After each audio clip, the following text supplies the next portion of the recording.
Janet gripped her hand, tears shimmering in her eyes. "We're going to miss you so much. Who's going to go to the drugstore in the rain for Jack's fake cough medicine?" "Hopefully, no one," Cindy said, looking at Jack with a wink. "Because from now on, I think the Tripper household is strictly out of the business of fiction." Chapter 13. The Rivalry Reborn. The departure of Cindy brought a bittersweet silence to apartment 201, but it was quickly filled by the roar of the Tripper's Table grand reopening. Jack's restaurant was the talk of the boardwalk, attracting celebrities, critics, and the occasional disgruntled landlord. However, success brought its own shadows. A new restaurant, Dallas's Den, opened right across the street. Larry Dallas, having failed to secure the Beaumont deed, had managed to convince a group of mysterious investors to back his own culinary venture. "It's psychological warfare, Jack," Larry shouted from across the street, standing under a neon sign that featured a very large, very poorly drawn steak. "I've got atmosphere. I've got mood. I've got a wine list that I found in a dumpster at the Hilton." "You've got a lawsuit waiting to happen, Larry," Jack yelled back, though he was secretly worried. Larry's place was packed with people who cared more about being seen than about the food. The tension came to a head when the city's most feared food critic, a woman known only as the Velvet Tongue, announced she would be visiting both establishments on the same night. "This is it, Janet," Jack said, pacing the kitchen of his restaurant. "If she hates the food, I'm back to making grilled cheese for Mr. Furley." "She won't hate the food, Jack. You have the secret ingredient." "Truffle oil?" "No," Janet said, walking behind him and resting her head on his shoulder. "Truth. Every dish you make is an honest expression of who you are.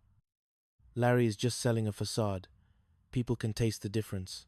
The night of the review was a blur of high-stakes cooking. Across the street, Larry was setting off indoor fireworks and hiring mimes to serve appetizers. In Tripper's Table, the atmosphere was quiet, elegant, and focused. The Velvet Tongue entered. She was a formidable woman in a silk turban. She tasted Jack's signature scallops. She didn't speak. She didn't smile. She simply took a single note in a small leather book and left for Dallas's Den. 2 hours later, a massive explosion rocked the boardwalk. Larry's indoor fireworks had interacted poorly with a leaky gas line in his atmosphere machine. No one was hurt, but the den was covered in glitter and fire extinguisher foam. The Velvet Tongue walked back across the street, her turban slightly askew. She sat down at Jack's bar. "Mr. Tripper," she said, her voice like sandpaper on silk, "I have spent my life eating lies disguised as lobster. Tonight, I ate at a circus across the street. But here I tasted a man who finally decided to stop running." She handed him her card.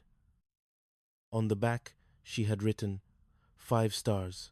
The architecture is solid." Chapter 14.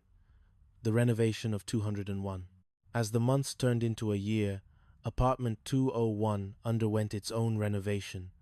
The mismatched furniture was slowly replaced by pieces that Janet and Jack chose together not as roommates, but as partners. The third room was converted into a study, a place for Jack to write his cookbook, and for Janet to design her floral arrangements. Mr. Furley and Gladys were now a permanent fixture at the Regal Beagle, often seen participating in ballroom dancing competitions. Furley still wore his extravagant suits, but they now seemed to fit a man who was actually happy, rather than a man trying to convince the world he was.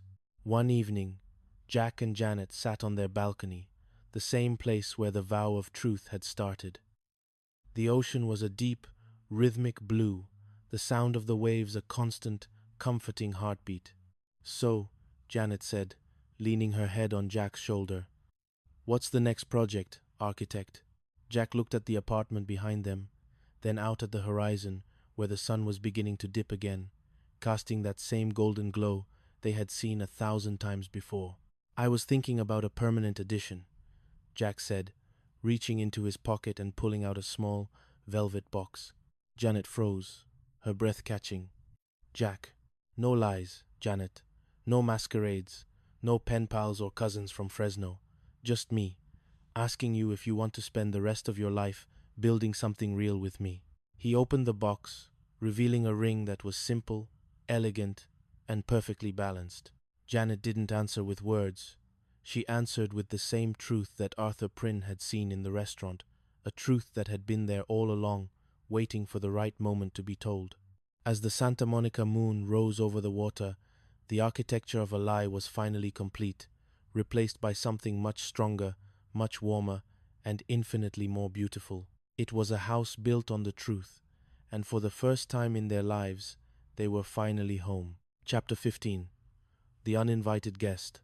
Life as a married couple was a series of small, domestic victories and minor catastrophes. Jack's restaurant, Tripper's Table, had become a Santa Monica staple, and Janet's flower shop was thriving, providing the centerpieces for half the weddings in the valley. They had even managed to convince Mr. Furley that their marriage was the ultimate macho conquest, though he still occasionally dropped by to check if Jack was acting out of character. But the peace of apartment 201 was shattered on a Tuesday afternoon when the doorbell rang with a persistent, rhythmic aggression. Jack, currently perfecting a salmon mousse, wiped his hands on his apron and pulled the door open. Standing there was a woman in a Chanel suit, her sunglasses pushed up into a perfectly coiffed beehive. "Jack," she said, her voice like a cold martini. Jack's heart did a somersault.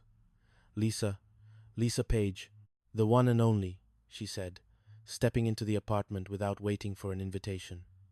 She looked around, her eyes narrowing as she surveyed the new, more cohesive decor. "I see you've made some changes. Still living in the basement?" "It's not a basement, Lisa. And I'm married now." Lisa laughed, a sharp, brittle sound. "Married? To one of the pen pals? How quaint." She sat on the sofa, crossing her legs with practiced grace. "I'm here because I'm opening a new design firm in LA, Jack, and I need a flagship project. I've heard your restaurant is the place to be. I want to redesign Tripper's Table." "Redesign it?" "Lisa, we just got the stars. People love the atmosphere. People love the food, Jack. The atmosphere is nostalgic. I want to make it revolutionary, minimalist, glass and steel. No rosemary, just geometry." Janet walked in then, holding a bunch of sunflowers. She stopped, looking at Lisa with a mixture of recognition and immediate defensiveness. "Lisa," Janet said, her voice level. "What a surprise." "The florist," Lisa remarking, not standing up. "I assume you're the one who's been putting the weeds on the tables." The air in the room suddenly felt very thin. Jack stood between them, sensing that the architecture of his new life was about to be tested by a very old ghost. Chapter 16. The Morality Clause 2. Lisa Page's proposal wasn't just a request, it was a threat. She had managed to buy a minority share of the building's debt, and she was hinting that a refresh of the restaurant would be in the landlord's best interest. "She's trying to lie her way back in," Janet said that night, pacing the bedroom. "She wants to tear down everything we built because she couldn't have it herself." "I know," Jack sighed. "But if she pushes the board, they might start looking into the old deeds." The Beaumont bequest was very specific about character. The situation was further complicated when Larry Dallas decided to join forces with Lisa. "It's the dream team, Jack," Larry shouted through the restaurant window. "She brings the style, I bring the charm." "Larry, you're a photographer for dental journals now," Jack yelled back. But the real challenge came when the board announced the second inspection. Lisa had filed a complaint claiming Jack had secured the bequest through fraudulent emotional manipulation of the late Professor Beaumont. "She's using the Furley lie against us," Jack realized. "She's going to tell them that I pretended to be someone I wasn't, just to get the restaurant."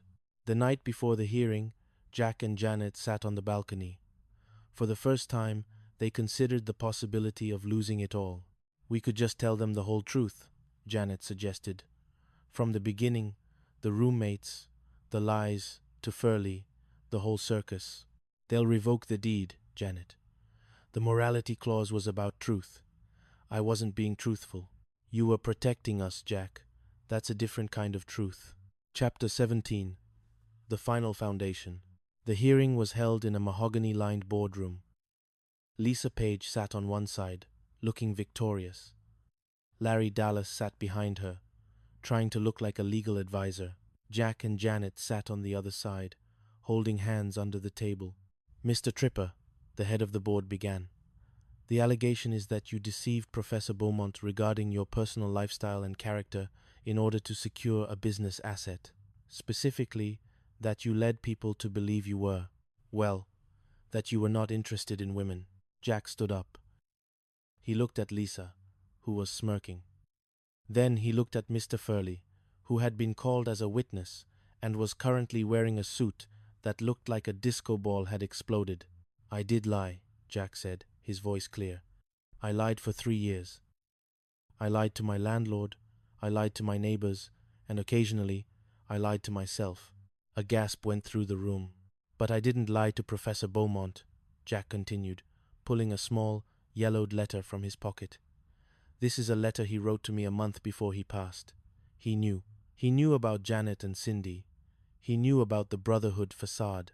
He said, Jack, a man who can convince a whole building of one thing while keeping his heart true to another is a man who knows how to manage a kitchen. Cooking is just the art of making people believe the butter isn't there. Jack handed the letter to the board. Lisa's smirk vanished. The lie wasn't about the restaurant, Jack said, turning to Lisa. The lie was about safety. But the restaurant? That's the most honest thing I've ever done. Every plate is a confession. Every meal is an invitation. The board deliberated for only 5 minutes. Lisa Page was dismissed. Her design firm deemed a conflict of interest. Larry Dallas was escorted out after he tried to sell the board members exclusive pictures of their own shoes. As they walked out into the Santa Monica sun, Jack and Janet were met by Mr. Furley. Jack, Furley said, looking confused. That letter. It said you weren't. But I thought,